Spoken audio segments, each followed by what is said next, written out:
miraggio è un'illusione ottica naturale.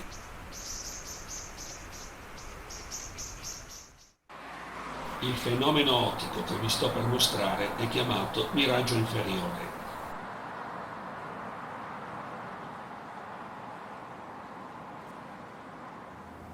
Il mistero del miraggio in realtà ha una spiegazione scientifica, legata alla rifrazione.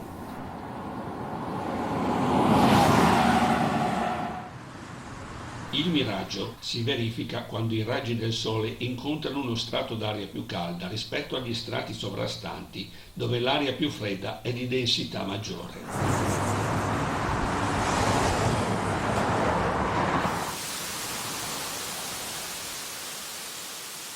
Un miraggio inferiore molto frequente è quello che percepiamo nei giorni molto assolati, quando guardando l'asfalto in lontananza ci sembra allagato o pieno di pozzanghere.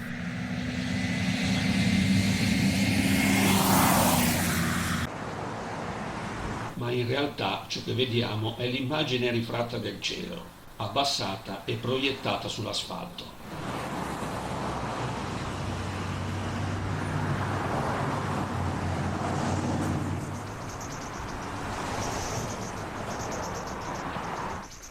Per comprendere meglio come curvano i raggi di luce, provate ad inserire una cannuccia in un bicchiere d'acqua.